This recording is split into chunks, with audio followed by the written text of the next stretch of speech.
Hello दोस्तों, welcome है एक बार फिर से आप सभी का हमारे चैनल में। दोस्तों, आज हम लोग 2023 की एक और न्यू मूवी को एक्सप्लेन करने वाले हैं, जिस मूवी का नाम ए हंटिंग इन वेंस है, जो कि हॉरर मूवी है। जिस कहानी में हमें बताया जाएगा कि क्या सच में स्थापित बिल्डिंगें होती हैं, क्या भूत प्रेत होते हैं।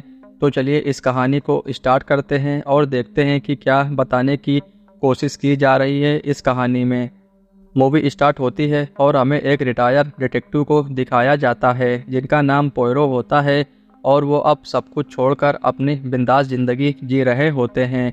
और वो बहुत ही काबिल ऑफिसर्स थे, इसलिए सभी अपना केस उन्हें देने के लिए लाइन लगाया करते थे। लेकिन अब वो ये सब से दूर रहना चाहते थे, और उनके साथ एक बॉडीगार्ड भी होता है जो उनकी देखभाल किया करता है। लेकिन एक दिन वहाँ एक लेडीज़ आती है जिनका काम राइटिंग का होता है, जैसे कि किताबें लिखना, और उनका नाम ओलिवर होता है। और वो पोयरो से मुलाकात करती हैं और कुछ ऐसी बातें बताती हैं जिस पे उनका विश्वास बिल्कुल नहीं होता, जैसे भूत पिशाच को लेकर।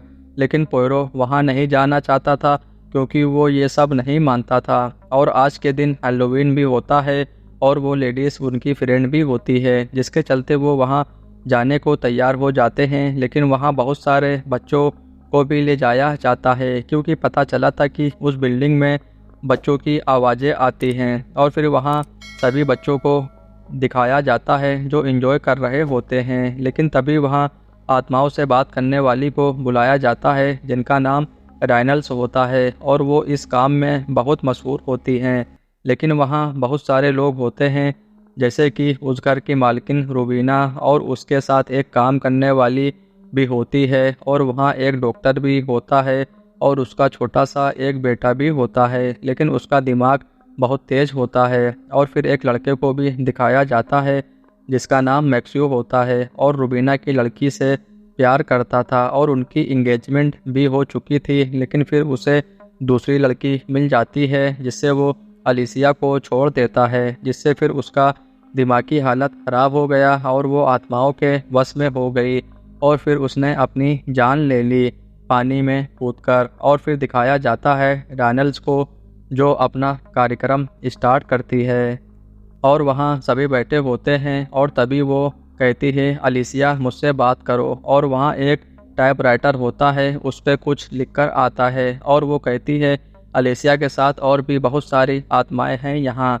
लेकिन पोयरो डिटेक्टिव को पता चल जाता है कि ये औरत सभी को बेवकूफ़ बना रही है, और उसके एक साथी को वो पकड़ लेता है जिसे उसने छुपाया था, और वो ही टाइपराइटर को चला रहा था। लेकिन राइनल्स के ऊपर वो आत्मा हावी हो जाती है और बहुत ज़ोरों से चिल्लाने लगती है। लेकिन ये पोयरो के समझ में नहीं आ रहा था, सामानों का गिनना अचानक से और ये सब होना। वो भी थोड़ा सोच में पड़ जाता है, और राइनल्स पोयरो को कहती है, बहुत ही ज़्यादा ताकतवर है ये आत्माएं। लेकिन वो कहता है, ये सब बस एक नाटक है जिसे मैं जल्द ही पता लगा लूँगा। लेकिन राइनल्स उसे अपना मार्क्स दे देती है, और वो पानी में रखे सेब को खाने जाता है कि तभी कोई पीछे से उसके मुंह को पानी में डुबा देता है, लेकिन फिर छोड़ देता है, जिससे पोयरो थोड़ा डर जाता है। लेकिन उधर राइनल्स को किसी ने ऊपर से नीचे फेंक दिया था, जिससे उसकी मौत हो जाती है।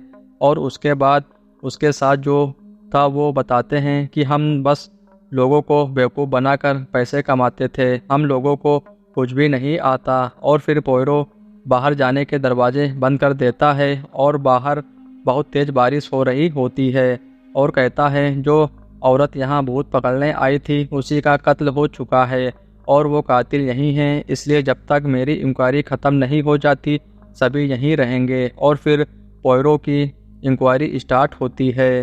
सबसे पहले घर की मालकिन रूबीना को बुलाया जाता है, उससे पूछा जाता है कि तुम 12 बजे कहाँ थी, क्योंकि राइनल्स की मौत 12 बजे हुई थी। लेकिन वो कहती है, मैं म्यूजिक रूम में थी और मुझे कुछ नहीं पता। लेकिन उसके साथ छत पर जाता है और वहाँ कुछ बातें पता चलती हैं उस बगीचे के बारे में, लेकिन वो हमें बाद में पता चलेगा। और वो ओल्गा के पास जाता है और उससे भी पूछताछ की जाती है, उसे भी कुछ नहीं पता होता। ऐसे करते पोयरो और ओलिवर मिलकर सबसे इंक्वायरी करते हैं, और फिर वो बाथरूम में जाता है जहाँ पानी नहीं आ रहा होता और फिर उसे एक लड़की दिखाई देती है जिसे वो देखकर डर जाता है, लेकिन फिर पानी आने लगता है। और फिर एक दिन पोयरो किसी बच्चे के पीछे भागता है, लेकिन वो कहीं गायब हो जाती है, लेकिन फिर वो दिखाई देती है जिससे पोयरो बातें भी करता है, लेकिन वहाँ कोई नहीं होता। तभी बहुत ज़ोर ज़ोर से आवाज़ें पूरी बिल्डिंग में गूंजने लगती है और सब परेशान हो जाते हैं। लेकिन वहाँ बेसमेंट में जाने का रास्ता भी होता है जिसे पोयरो ढूंढ निकालता है और वहाँ जाता है, लेकिन कुछ नहीं मिलता। उधर डॉक्टर और मैक्सियो के बीच लड़ाई होने लगती है और दोनों को चोटें आती हैं। डॉक्टर पोयरो को बताता है यहाँ कई आत्माएं हैं और उसे एक कमरे में बंद कर दिया जाता है और चाबी पोयरो को दे दी जाती है। और उधर मैक्सियो के हाथ में चोट लग जाती है और वहाँ शहद होता है और वो उसे लगाता है और कहता है ये जंगली शहद नहीं है। और फिर उसके पॉकेट से अलिसिया का फ़ोटो गिरता है जिसे पोयरो उठाता है और कहता है ये फ़ोटो तुम्हारे पास कैसे आई। तो वो बताता है कि जब हम दोनों साथ में थे तो उसकी मोम को बिल्कुल पसंद नहीं था, इसलिए मैंने उससे दूरी बना ली। लेकिन वहाँ रखा एक लेटर पढ़ते समय पोयरो को चक्कर आ जाता है और वो कहता है ये हवेली मेरे साथ खिलवाड़ कर रही है, कुछ न कुछ दिखा रही है और कुछ सुना रही है और इससे मैं परेशान हो गया हूँ। लेकिन तभी वो कहता है जो तुम लोग कर रहे हो मुझे सब पता चल गया है, क्योंकि ओलिवर एक राइटर होती है और उसे बस लिखने के लिए कुछ चाहिए था। लेकिन पोयरो को पता था कि कातिल कोई और है। लेकिन तभी खबर मिलती है कि डॉक्टर का कत्ल हो गया है और फिर सब मिलकर कमरे में जाते हैं जहां डॉक्टर की लाश पड़ी होती है। और तभी रूबीना कहती है कमरे में जाने का सिर्फ यही एक रास्ता है और चाबी तुम्हारे पास है। लेकिन पोयरो को ये नामुमकिन लगता है। लेकिन तभी उसे ओल्गा बताती है कि जब अलीसा की तबीयत ठीक नहीं थी तो रूबीना उसके पास थी और मैं वहाँ गई और उन्हें आराम करने के लिए भेज दिया और अलीसिया वहाँ सो रही थी और मैं उसी भी चली गई सोने के लिए और फिर ये सब हो गया।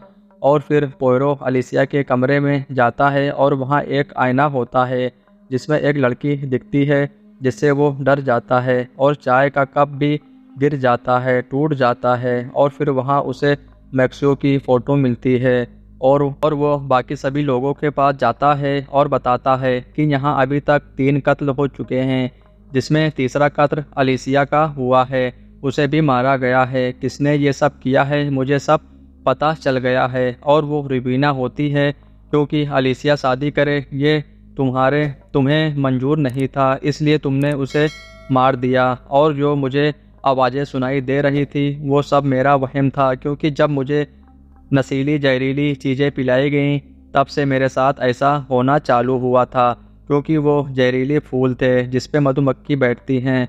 बताओ क्यों तुमने ये फूल लगाए घर में, रूबीना।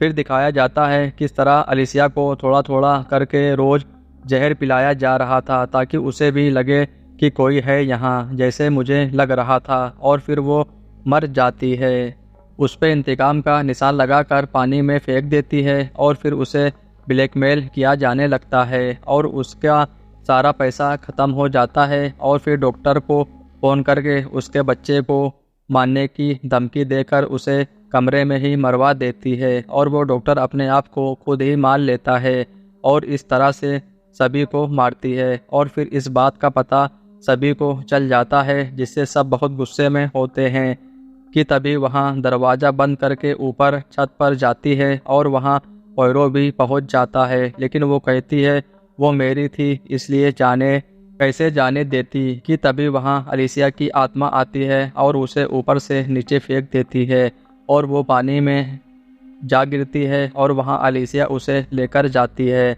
जो कि हमें दिखाया जाता है। और फिर इस तरह से उस बिल्डिंग का सारा काला सच बाहर आता है और वहाँ कोई भूत प्रेत नहीं थे। और फिर पोयरो उस बच्चे से कहता है अब आगे से बिल्कुल ऐसा मत करना, क्योंकि वही ब्लैकमेलर होता है, उसे अपने लिए पैसे नहीं चाहिए थे। और फिर सब अपनी अपनी राह पर निकल जाते हैं और पोयरो डिटेक्टिव अपने घर जाता है जहां एक और केस इंतजार कर रहा होता है। तो दोस्तों आप लोगों को ये एक्सप्लेनेशन कैसा लगा ज़रूर से बताइएगा, और अगर आप लोगों को वीडियो अच्छी लगी हो तो ज़रूर से लाइक करें, चैनल को ज़रूर सब्सक्राइब करें और ज़्यादा से ज़्यादा शेयर करें।